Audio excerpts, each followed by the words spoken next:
Hi friends, very good morning to all. இன்றைக்கி நம்ம பார்க்கக்கூடியது இந்த ஆர்கானிக் கெமிஸ்ட்ரியிலேருந்து 1 or 2 கொஷின்ஸை வந்து இன்றைக்கி டிஸ்கஸ் பண்ணலாம். அதில் ஃபஸ்ட்டு நம்ம பார்க்கக்கூடிய கொஷின்ஸ் என்ன அப்படின்னு பார்த்தீங்கன்னா, which among the following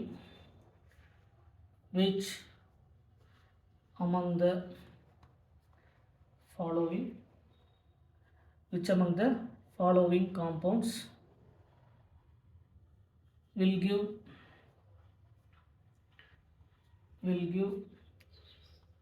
SN-AR2 reaction.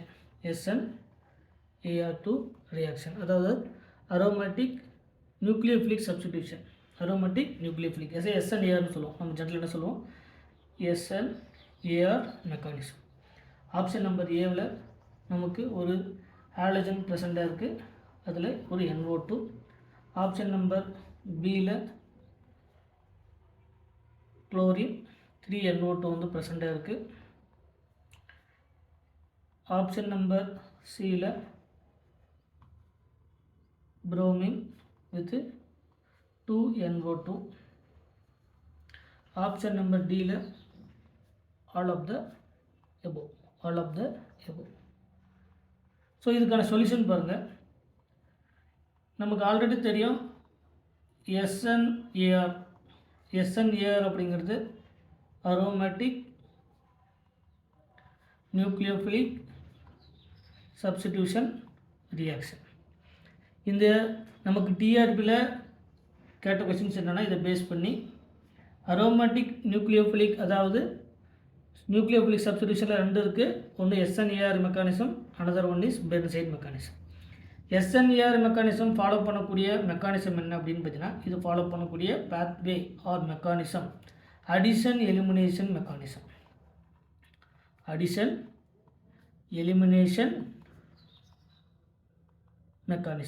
First addition நடக்கும், அதுக்கப்புறம் எலிமினேஷன் மெக்கானிசம் வந்து இந்த SN-AR ரியாக்ஷன்ஸ் வந்து ஃபாலோ பண்ணுது. ரொம்ப முக்கியமாக தெரிஞ்சுக்க வேண்டியதுன்னா, it is followed by the addition elimination mechanism. அதாவது அடிஷன் எலிமினேஷன் மெக்கானிசம் அப்படின்னா, ஜென்ரலாக ஒரு பென்சீனில் நமக்கு டைரெக்டாக இந்த குளோரின் இருக்கக்கூடியதில் வரக்கூடிய இன்கமிங் நியூக்ளியோஃபைல், ஏன்னா நியூக்ளியோஃபிலிக் சப்ஸ்டிடியூஷன், இந்த நியூக்ளியோஃபைலை இந்த ஹாலஜனை ரிமூவ் பண்ணிவிட்டு இந்த நியூக்ளியோஃபைல் வந்து டைரெக்டாக என்ன பண்ண முடியாது, ஆட் பண்ண முடியாது. பிகாஸ் ஏன்னா இந்த குளோரின் மேலே ப்ரெசென்ட்டாக இருக்கக்கூடிய lone pair of electron easily participation in the resonance. So இந்த டபுள் பாண்டட் கேரக்டர், இந்த பாண்ட் என்ன மாறினா டபுள் பாண்டட் கேரக்டராக கன்வெர்ட் ஆகும். ஸோ டபுள் பாண்டடை வந்து பிரேக் பண்ணுறது அவ்வளோ ஈஸி கிடையாது. ஸோ டைரக்ட்லி என்ன பண்ண முடியாது, நமக்கு ஒரு நியூக்ளியோஃபிலிக் சப்ஸ்டிடியூஷன் நடக்காது அப்படிங்கிறத பார்த்தோம். அதுக்கான சில கண்டிஷன்ஸ்லாம் பார்த்தோம். பட் இப்சோ அட்டாக் மூலிமா நடக்கலாம். அப்படி இப்சோ அட்டாக் மூலிமா நடக்கும்போது நமக்கு கிடைக்கக்கூடிய ஃபஸ்ட்டு என்ன நடக்கும் அப்படின்னு பார்த்தீங்கன்னா, ஒரு அடிஷன் நடக்கும். அதுக்கப்புறம் தான் அந்த குளோரின் வந்து வெளியே போகும். ஸோ அதனால் இதுக்கான மெக்கானிசம் ஆல்ரெடி நம்ம டீட்டெயிலாக பார்த்துருக்குறோம். ஸோ இது ஃபாலோ பண்ணக்கூடிய மெக்கானிசம் என்ன அப்படின்னு பார்த்தீங்கன்னா, அடிஷன் எலிமினேஷன் மெக்கானிசம். பட் இதே கேசஸில் ஒரு NO2 மாதிரி இருக்கக்கூடிய எலக்ட்ரான் வித்ட்ராயிங் குரூப் வந்து ப்ரெசென்ட்டாக இருந்தால், ஆல்ரெடி பென்சீன் வந்து இந்த எலக்ட்ரான் NO2 குரூப் இல்லை அப்படின்னா, இதுவும் ஆல்ரெடி எலக்ட்ரான் ரிச், இதுவும் எலக்ட்ரான் ரிச். ஸோ எலக்ட்ரான் ரிச்சும் ஈஸியாக ரியாக்ஷனில் இன்வால்வ் ஆகாது. ஸோ பென்சீனுடைய எலக்ட்ரான் டென்சிட்டியை டிக்ரீஸ் பண்ணுறதுக்கு ஒரு எலக்ட்ரான் வித்ட்ராயிங் குரூப் வந்து ப்ரெசென்ட்டாக இருந்தால் more favourable to the SN-AR mechanism. அப்போ number of electron withdrawing group increases, SN-AR mechanism also increases. SN-AR mechanism உடைய ரேட் ஆல்சோ இன்க்ரீசஸ். கொடுத்துருக்கக்கூடியதில் இது எல்லாமே நடக்கக்கூடிய அட்டாக் என்ன அட்டாக்னு பார்த்தீங்கன்னா, இந்த SN-AR மெக்கானிசத்தை பொறுத்த வரைக்கும் நடக்கக்கூடிய அட்டாக் வந்து இப்சோ அட்டாக். நடக்கக்கூடிய அட்டாக் வந்து என்னது, இப்சோ அட்டாக். டஸ் நாட் கன்சிடர், நம்ம ஆல்ரெடி கிளாஸில் டீட்டெயில்டாக சொல்லியிருக்கோம், டஸ் not consider the leaving group tendency. Leaving group உடைய டெண்டன்சி நம்ம கன்சிடர் பண்ண வேண்டிய அவசியம் இல்லை. ஆல்ரெடி நமக்கு தெரியும், ஒரு பென்சீனில் ஒரு ஹாலஜன் வந்து ப்ரெசென்ட்டாக இருக்குது. ஃபார் எக்ஸாம்பிளுக்கு NO2 ப்ரெசென்ட்டாக இருந்தால், NO2 எலக்ட்ரான் வித்ட்ராயிங் குரூப். இதே எலக்ட்ரோஃபிலிக் சப்ஸ்டிடியூஷனில் நீங்கள் பார்க்கும்போது NO2 குரூப் ப்ரெசென்ட்டாக இருந்தால் அதனுடைய ஆர்த்தோ அண்டு பேராவில் எலக்ட்ரான் டென்சிட்டியை டிக்ரீஸ் பண்ணும். எலக்ட்ரான் டென்சிட்டியை டிக்ரீஸ் பண்ணும்போது வரக்கூடிய நியூக்ளியோஃபைல் ஈஸியாக இப்சோ அட்டாக் மூலிமா இந்த எலக்ட்ரான் டெஃபிஷியன்ட் இருக்கக்கூடிய இந்த கார்பனில் அந்த இருக்கக்கூடிய லீவிங் குரூப் ஈஸியாக அட்டாக் பண்ணி என்ன பண்ணலாம், அந்த குளோரினை வந்து ரிமூவ் பண்ணலாம். வரக்கூடியது nucleophile. It is called SN-AR mechanism. இது எல்லாமே நம்ம இதுக்கு மெயினாக கீ பாயிண்ட்னு பார்த்தீங்கன்னா SNER மெக்கானிசத்தை பொறுத்த வரைக்கும் நமக்கு இப்சோ அட்டாக் வந்து நடக்கும். First key point does not consider as a leaving group உடைய டென்டென்சி. ஸோ நமக்கு எலக்ட்ரான் வித்ட்ராயிங் குரூப் வந்து இன்க்ரீஸ் ஆகும்போது அதனுடைய ரேட் ஆல்சோ இன்க்ரீசஸ். ஸோ அந்த ஸ்டேட்மெண்ட் படி பார்க்கும்போது இதில் ஒரு NO2 இருக்குது, இதில் 2 NO2 குரூப் இருக்குது, இதில் 3 NO2 குரூப்ஸ் வந்து ப்ரெசென்ட்டாக இருக்குது. ஸோ ஓவராலாக பார்க்கும்போது option number B is the more favourable to the SNER mechanism. Aromatic nucleophilic substitution reaction வந்து more favourable to the SNER மெக்கானிசம்னா option number B is the correct answer.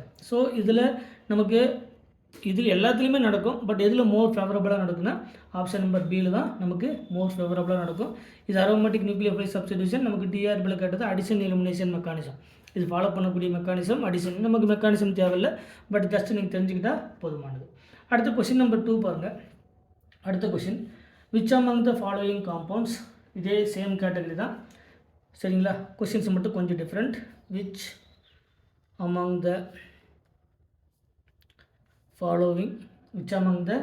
following compounds will give SNER reaction by formation of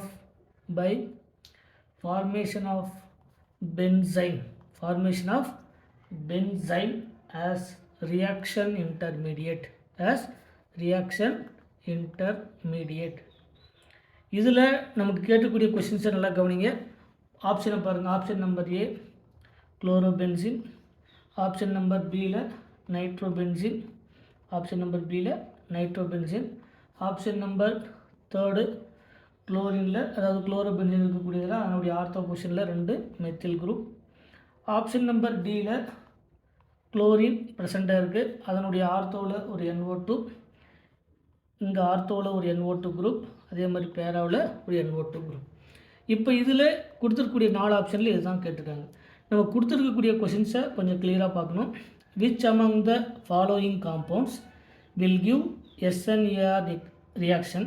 இப்போ இதில் எது SNER ரியாக்ஷன்ஸை கொடுக்கும்? By the formation of benzyne அப்படிங்கிறதுக்கும் நமக்கு SNERக்கு வித்தியாசம் தெரியணும். ஆல்ரெடி நம்ம கிளியராக சொல்லியிருக்கிறோம். SNER இல்லை ARSN இது ஃபாலோ பண்ணக்கூடிய mechanism addition elimination mechanism. But benzene follow பண்ணக்கூடிய மெக்கானிசம். இந்த ரெண்டுமே டிஆர்பியில் கேட்ட கொஷின். இது ஃபாலோ பண்ணக்கூடிய மெக்கானிசம் என்னென்னா எலிமினேஷன் அடிஷன் பாத்வே இல்லைனா அடிஷன் மெக்கானிசம். இப்போ இதில் பார்க்கும்போது அவங்க கேட்டிருக்கக்கூடியது intermediate will give SNER reaction by the formation of benzene. அப்போ பென்சைன் இன்டர்மீடியட் எப்போ ஃபார்ம் ஆகும் அப்படின்னு பார்த்தீங்கன்னா நம்ம பென்சைனுடைய மெக்கானிசத்தை பார்க்கும்போது ஒரு பென்சின், அந்த பென்சினில் ஒரு பேஸ், ஸ்ட்ராங் பேஸ் நம்ம யூஸ் பண்ணக்கூடியது என்னது? Strong base. நம்ம இந்த ஸ்ட்ராங் பேஸ் என்னென்ன யூஸ் பண்ணலாம் அப்படிங்கிறது ஆல்ரெடி நம்ம கிளாஸில் பார்த்தோம். Sodium amine, potassium amine, phenyl lithium, alkyl lithium, phenyl lithium இல்லைனா ஜென்ரலாக அல்கைல் லித்தியம், இதெல்லாமே நம்ம ஒரு ஸ்ட்ராங் பேஸை நம்ம யூஸ் பண்ணலாம். அப்படி பேஸ் யூஸ் பண்ணும்போது இதனுடைய இப்போ லீவிங் குரூப் இருக்கிறதுக்கு நியரஸ்ட்டாக இருக்கக்கூடிய கார்பனில் ஆல்ஃபா கார்பன். இப்போ சப்போஸ் வந்து இப்போ நமக்கு இந்த இடத்துல ஒரு குளோரின் இருக்கிறதா வச்சுப்போம். இந்த குளோரினுக்கு நியரஸ்ட்டாக இருக்கக்கூடியது இந்த கார்பன் பீட்டா கார்பன், இதுவும் பீட்டா கார்பன். ஸோ பேஸுடைய நேச்சர் என்னது? அப்ஸ்ட்ராக்டிங் த ப்ரோட்டான். அந்த ப்ரோட்டான் எடுக்கும்போது இந்த கார்பனை we can consider as this. இதுவும் பீட்டா கார்பன் தான், 1,2 பீட்டா ஹைட்ரைடு எலிமினேஷன் படி பார்க்கும்போது இந்த பீட்டா கார்பனில் இருக்கக்கூடிய ப்ரோட்டானை எடுக்கும்போது நமக்கு suppose we can consider as this beta கார்பனை கன்சிடர் பண்ணும்போது நமக்கு இந்த மாதிரி ஒரு பென்சைன் இன்டர்மீடியட் வந்து ஃபார்ம் ஆகும். இந்த பென்சைன் இது ஃபாலோ பண்ணக்கூடிய எலிமினேஷன், முதல்ல குளோரின் எலிமினேட் ஆகிடும். குளோரின் எலிமினேட் ஆனதுக்கப்புறம் நமக்கு அந்த குளோரினுடைய பாண்ட் ஷிஃப்ட் ஆகிட்டு நமக்கு ஒரு பென்சைன் வந்து ஃபார்ம் ஆகும். இதுதான் எலிமினேஷன் அடிஷன். முதல்ல எலிமினேஷன் பேஸ் போடும்போது ப்ரோட்டானை எடுத்துரும். ஸோ இங்கே என்ன ஃபார்ம் ஆகும்? Negative charge. இதுக்கான மெக்கானிசம் எழுதுன்னு பாருங்கள். ஃபஸ்ட்டு ஸ்டெப்பில் நமக்கு பேஸ் போடும்போது அந்த பேஸ் குளோரின் இருக்கக்கூடிய கார்பன் ஏதாவது ஒரு கார்பனில் பீட்டா கார்பன்லேருந்து ப்ரோட்டான் எடுக்கும். ஸோ ப்ரோட்டான் எடுக்கும்போது நெகட்டிவ் சார்ஜ் கிரியேட் ஆகும். இந்த நெகட்டிவ் சார்ஜ் வந்து இங்கே மைக்ரேட் ஆகிட்டு குளோரின் வந்து வெளியே போயிடும். ஸோ நெக்ஸ்ட் ஸ்டெப்பில் நமக்கு வந்து பென்சைன் ஃபார்ம் ஆகும். பென்சைன் ஃபார்ம் ஆனதுக்கப்புறம் நம்ம எடுத்துக்கக்கூடிய வரக்கூடிய நியூக்ளியோஃபைல் எந்த பொசிஷனுக்கு வரும். ஃபார் எக்ஸாம்பிளுக்கு NaNH2 அப்படின்னா Na ப்ளஸ் ஆகும், NH2 மைனஸ். இந்த NH2 இந்த பொசிஷனுக்கு ஆட் ஆகலாம், இந்த NH2 இந்த பொசிஷனுக்கு ஆட் ஆகலாம். அதனால தான் benzene always 2 product, always 2 product அப்படிங்கிறது நமக்கு தெரியும். ஆல்வேஸ் என்னது, பென்சைனை பொறுத்த வரைக்கும் ஆல்வேஸ் 2 ப்ராடக்ட். அந்த கேட்டகரி படி பார்க்கும்போது நமக்கு கொடுத்துருக்கக்கூடியதில் இங்கே ஆப்ஷன் நம்பர் ஏவில் பீட்டா கார்பன் இருக்குது. இது பீட்டா கார்பன், இதுவும் பீட்டா கார்பன், அதில் பீட்டா ஹைட்ரஜனும் இருக்குது. ஸோ இதில் பென்சீனுடைய இன்டர்மீடியட் படி இது ஃபார்ம் ஆகும். ஆப்ஷன் நம்பர் ஏ நமக்கு ஃபார்ம் ஆகும். ஆப்ஷன் நம்பர் பியில் பார்க்கும்போது லீவிங் குரூப் இருக்கக்கூடிய கார்பனுக்கு நியரஸ்டாக கார்பன் இருக்குல்ல, இதில் பீட்டா கார்பன் இருக்குது, but no beta hydrogen, no beta hydrogen. So beta hydrogen இல்லாதனால சியில் வந்து நமக்கு பென்சைன் மெக்கானிசம் வந்து ஃபார்ம் பண்ணாது. இது NO2 group, it is not a leaving group. So B ஆப்ஷன்லேயும் நமக்கு ஃபார்ம் பண்ணாது. இதில் லீவிங் குரூப் இருக்குது, பட் நியரஸ்டாக இருக்கக்கூடிய beta carbon no hydrogen. So இதுலேயும் நமக்கு ப்ராடக்ட் வந்து ஃபார்ம் பண்ணாது. Formation of benzyne intermediate it is called the beta hydride elimination வந்து ஃபார்ம் ஆகணும். அந்த எலிமினேஷன் படி ஃபார்ம் ஆகணும்னா ஆப்ஷன் நம்பர் ஏவில் மட்டும்தான் பீட்டா கார்பனில் ஹைட்ரஜன் இருக்குது. So base we can apply to the base, the can abstract the proton abstract பண்ணும்போது ஃபஸ்ட்டு ஸ்டெப்பில் இந்த மாதிரி கிடைக்கும், ஒரு ஆனியான் வந்து ஃபார்ம் ஆகும். இந்த நெகட்டிவ் சார்ஜ் மைக்ரேட் ஆகும்போது பென்சைன் வந்து ஃபார்ம் ஆகும். பென்சைன் வந்து நமக்கு ஒரு SP மாதிரி, but it is not actually linear system கிடையாது. பட் இந்த NaNH2 வந்து அட்டாக் பண்ணும்போது ரெண்டு சைட்லையுமே அட்டாக் வந்து பாசிபிள். ஸோ பென்சைனை பொறுத்த வரைக்கும் ஆல்வேஸ் 2 ப்ராடக்ட். ஸோ கொடுத்துருக்கக்கூடிய 4 ஆப்ஷனில் எதில் வந்து பென்சைன் வந்து மோர் ஃபேவரபுளாக நடக்கும் அப்படின்னு பார்த்தீங்கன்னா option number A only. Remaining இருக்கக்கூடியதில் இதில் பீட்டா ஹைட்ரஜன் கிடையாது, இதுலேயும் பீட்டா ஹைட்ரஜன் கிடையாது. பட் இதில் பீட்டா ஹைட்ரஜன் இருந்தாலும் NO2 it is not a leaving group, not a leaving group. So அந்த கேட்டகரி பார்க்கும்போது option number A is the correct answer. So இந்த மாதிரி இந்த SNER மெக்கானிசம், பென்சைன் மெக்கானிசம், இது ரொம்ப முக்கியமான கொஸ்டின்ஸ். என்னென்னா இந்த SNER மெக்கானிசம் ஃபாலோ பண்ணக்கூடியது என்னென்னா அடிஷன் எலிமினேஷன் மெக்கானிசம். அதே மாதிரி பென்சைன் ஃபாலோ பண்ணக்கூடிய மெக்கானிசம் என்னென்னா எலிமினேஷன் அடிஷன் மெக்கானிசம். இது ரெண்டும் ரொம்ப முக்கியமாக தெரிஞ்சுக்கணும். ஏன்னா டைரெக்டாக நம்ம கேட்கக்கூடிய கொஷனில் SNER என்ன மெக்கானிசத்தை ஃபாலோ பண்ணுது, பென்சைன் வந்து எந்த மெக்கானிசத்தை ஃபாலோ பண்ணுது அப்படிங்கிறத நமக்கு கொஷின். ஆல்ரெடி இது TRBயில் கேட்ட கொஷின்ஸ் தான். ஸோ மறக்காமல் நம்ம சேனலுக்கு சப்ஸ்கிரைப் பண்ணுங்கள். ஏதாவது டவுட்னா அது கமெண்ட் செக்ஷனில் கமெண்ட் பண்ணுங்கள். Thank you once again.